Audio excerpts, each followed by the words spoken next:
ناراض نہ ہو جایا کرے کہ جناب کسی سے عہدہ لے لیا گیا ہے یا کسی کو دے دیا گیا ہے یا کسی سے ملاقات ہو گئی ہے اور کسی سے نہیں ہوئی. آپ اپنی صفوں میں اتحاد رکھیں. چھوٹی چھوٹی باتوں سے میں نے تو آپ کو کہا تھا کہ فلسطین کی آزادی تک ہمارے آپس کے اختلاف بند ہیں. ابھی تو ہمارے جوتے خون سے نہیں بھرے دین کی دعوت دیتے ہوئے, تو آپ ابھی سے پریشان ہو گئے. ابھی سے آپ کو پریشان, ابھی تو ہمارے دان سامنے والے سلامت ہیں. امام الانبیاء کے اسی دین کے لیے حضور کے سامنے والے دان سے شہید کیا گیا. کہ ہم اپنے بنائے ہوئے قول اور اپنی بنائی ہوئے ذہنیت کے اندر محدود ہو کر کہتے ہیں کہ جناب فلاں نے میرے چچا جان کا فاتحہ نہیں پڑھا, فلاں نے میرے ساتھ میرے دادا جان کی تعزیت نہیں کی, فلاں میری خوشی کے موقع پر نہیں آیا, فلاں میرے غم کے موقع پر نہیں آیا, لہذا میں یہ کام کیوں کروں. حالانکہ اسلام ان چیزوں کے اندر مقید نہیں ہے. اسلام شخصیات کے اندر مقید نہیں ہے. اگر ہوتا تو پھر حضرت کعب بن مالک کے ساتھ جب حضور ناراض ہوئے تو امام الانبیاء علیہ تحیت والثناء نے فرمایا کعب بن مالک سے اس وجہ سے نہیں بولنا یہ اسلام کے لیے چل کر تبوک نہیں گیا. یہ نہیں کہا کہ یہ امیر حمزہ کے جنازے میں نہیں آیا. آپ نے اس بات پر غور کرنا ہے کہ امام الانبیاء علیہ تحیت والثناء نے حضرت کعب بن مالک کے ساتھ جو مکمل بول چال بند کی, ان کا مکمل بائیکاٹ کیا ہر طرح سے. وہ کس بنیاد کے اوپر کیا؟ وہ اس بنیاد کے اوپر کیا کہ کعب بن مالک غزوہ تبوک میں کیوں نہیں شریک ہوئے.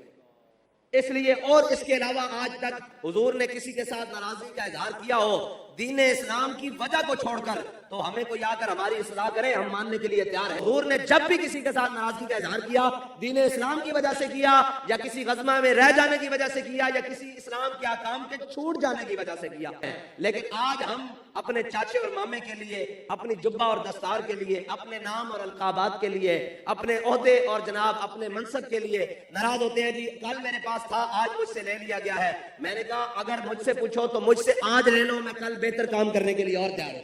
اصل میں ہم کام بھی نہیں کرتے, پھر اوپر سے ہم جناب احسان بھی جتلاتے ہیں کہ جی دیکھیں میں تو فیض آباد سے آپ کے ساتھ چل رہا ہوں, تحریک کے ساتھ, میں تو جناب فلاں سے چل رہا ہوں, فلاں سے چل رہا ہوں. حضرت کعب بن مالک پتہ ہے کون ہے؟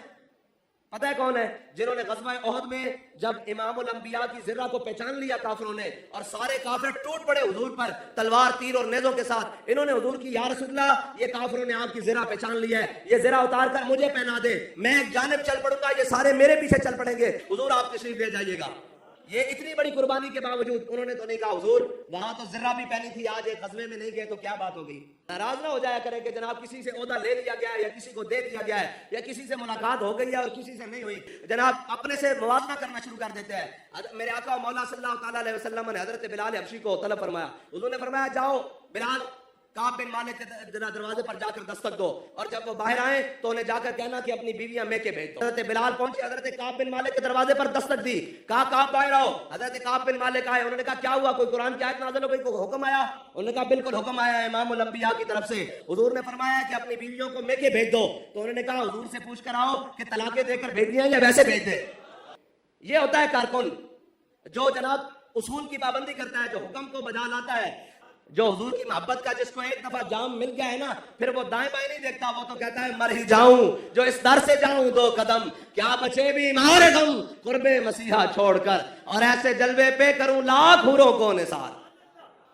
حضور سے محبت. آپ کو یہ پتا ہے کہ یہ ساری باتیں یہ تنظیمی طور پر ہوتی رہتی ہیں, یہ ساری چیزیں ہوتی رہتی ہیں. اس کا مطلب یہ نہیں ہوتا کہ انسان مقصد کو چھوڑ کر کہیں اور چل پڑے. اور یہ یاد رکھنا جس مقصد پر ہم چل رہے ہیں نا, یہ مقصد کائنات کی ہر چیز سے افضل ہے, ہر عمل سے افضل ہے, ہر رشتے سے افضل ہے, ہر ناطے سے افضل ہے, ہر تقدیس والے جناب صاحب اور منصب سے افضل ہے. یہ جس منزل کو ہم چل رہے ہیں, ہمارا کوئی جذبہ اتنا سا ہے کہ ایک واٹس ایپ گروپ کے ذریعے تعلیل ہو جائے گا, یا ایک گروپ. مومن جو ہے وہ سازشوں کا شکار نہیں ہوتا.